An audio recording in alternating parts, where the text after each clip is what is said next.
Meski Bareskrim Polri sudah memastikan tidak ada unsur pidana dari laporan dugaan ijazah palsu Jokowi sehingga menghentikan penyelidikan, pihak TPUA dan Roy Suryo CS bersikukuh menolak hasil lapor tersebut.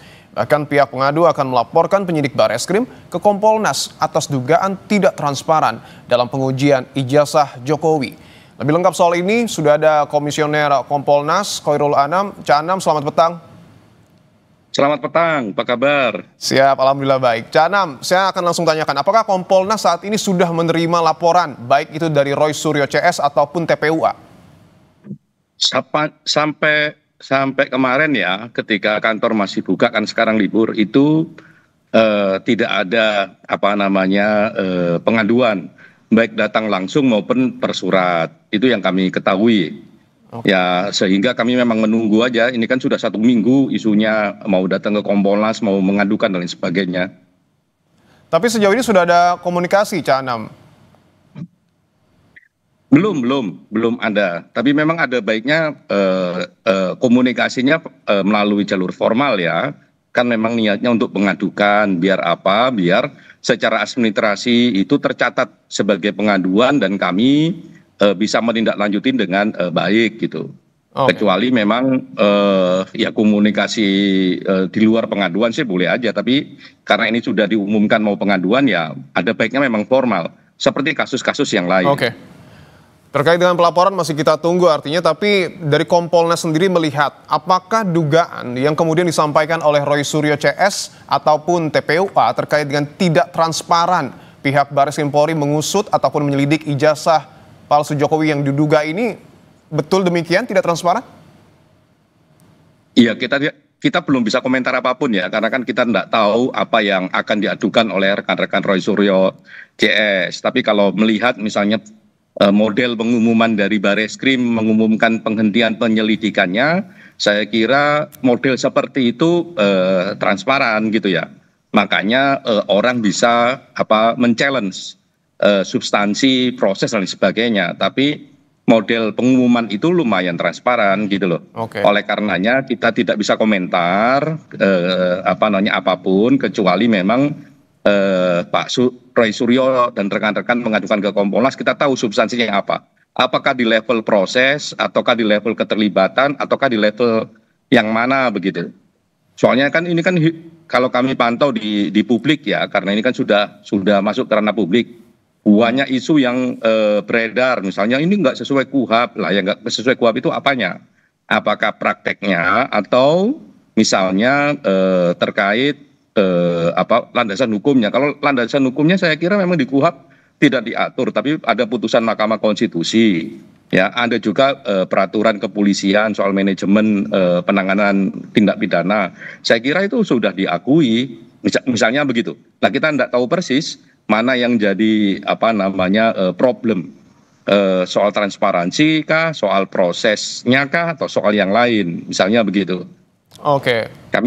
Kami tidak mau mendahului kecuali memang datang menjelaskan pada kami. Lah yang penting begini, karena ini adalah hak semua warga negara ya, ya sama perlakuannya dengan hak warga negara yang lain. Kita tidak peduli siapa yang melaporkannya dan siapa yang dilaporkannya, itu yang pertama. Yang kedua, untuk mempercepat proses saya kira penting untuk melengkapi administrasinya, ya, identitasnya, dan yang paling penting itu substansi dasarnya apa dan bukti-bukti menunjang substansi dasar itu apa, sehingga juga prosesnya bisa cepat. Ketika penyelidikan sudah dapat dikatakan sesuai dengan SOP, apakah pengaduan Roy Suryo CS ini masih bisa dilanjutkan oleh Kompolnas? Kompolnas adalah mekanisme pengawasan ya, didesain untuk pengawasan. Bisa, karena memang untuk melihat apakah memang ada pelanggaran prosedur ataukah tidak dan sebagainya. Nah, kalau ada pelanggaran prosedur ya kita bisa bilang untuk memproses lagi gitu. Misalnya gelar perkara khusus dan sebagainya.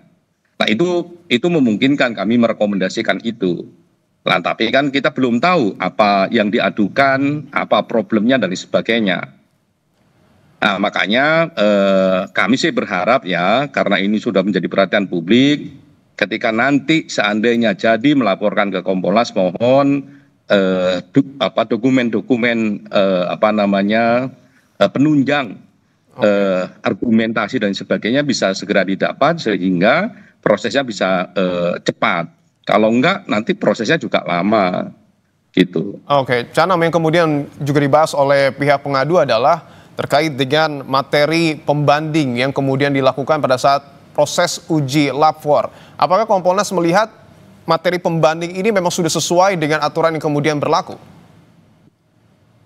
Sepanjang yang kami dengarkan di di pengumuman ya, di konferensi persnya Bareskrim, ujungnya kan identik tidak identik, dan memang itu koridor lapor, identik tidak identik ya. Satu, yang kedua memang semua elemen juga diperiksa, misalnya UGM-nya, lingkungan sekolahnya, proses sekolahnya, termasuk teman-temannya Pak Jokowi yang yang dilaporkan. Lah, soal-soal itu kan sudah gitulah. Di level apa, di proses yang mana yang Pak Roy Suryo dan sebagainya mengatakan ini tidak transparan, kita belum tahu. Kami juga tidak bersikap apakah yang diumumkan oleh Bareskrim itu betul ataukah tidak betul secara substansi baik ataukah tidak baik. Kami juga belum bersikap apapun. Kami tunggu masukannya, kendalanya dan sebagainya, sehingga kita bisa ukur ini betul ataukah tidak secara proses. Oke, kasus ini mendapat perhatian besar publik, Canam, sampai-sampai lembaga survei indikator membuat survei soal ijazah Jokowi. Apa yang kemudian akan dilakukan Kompolnas dalam hal ini bila perkara ini nanti dibuka kembali agar proses penyelidikannya bisa proporsional? Yang pasti sih kita akan mencoba ya satu mekanisme yang akuntabel dengan prinsip-prinsip kerja yang objektif gitu ya. Objektif itu kan salah satu yang paling penting adalah ya siapapun yang mendapatkan fakta tersebut ya akan melihat dengan cara yang sama, dengan instrumen yang sama. Nah, akuntabilitas juga begitu, mulai dari proses dan sebagainya juga bisa diukur ya. Nah, yang paling sederhana memang sesuai dengan aturan, itu yang paling sederhana. Tapi kan kadang-kadang aturan itu hanya baseline saja, prinsip-prinsip saja. Akan lebih bagus kalau di atas itu, idealnya kayak apa, itu akan kami ukur. Baik, tentu kita akan menunggu pelaporan yang kemudian harus terlebih dahulu dilakukan oleh Roy Suryo CS dan juga pihak TPUA kepada Kompolnas. Terima kasih atas pernyataan Anda, anggota Kompolnas Khairul Anam, atas waktunya. Terima kasih banyak.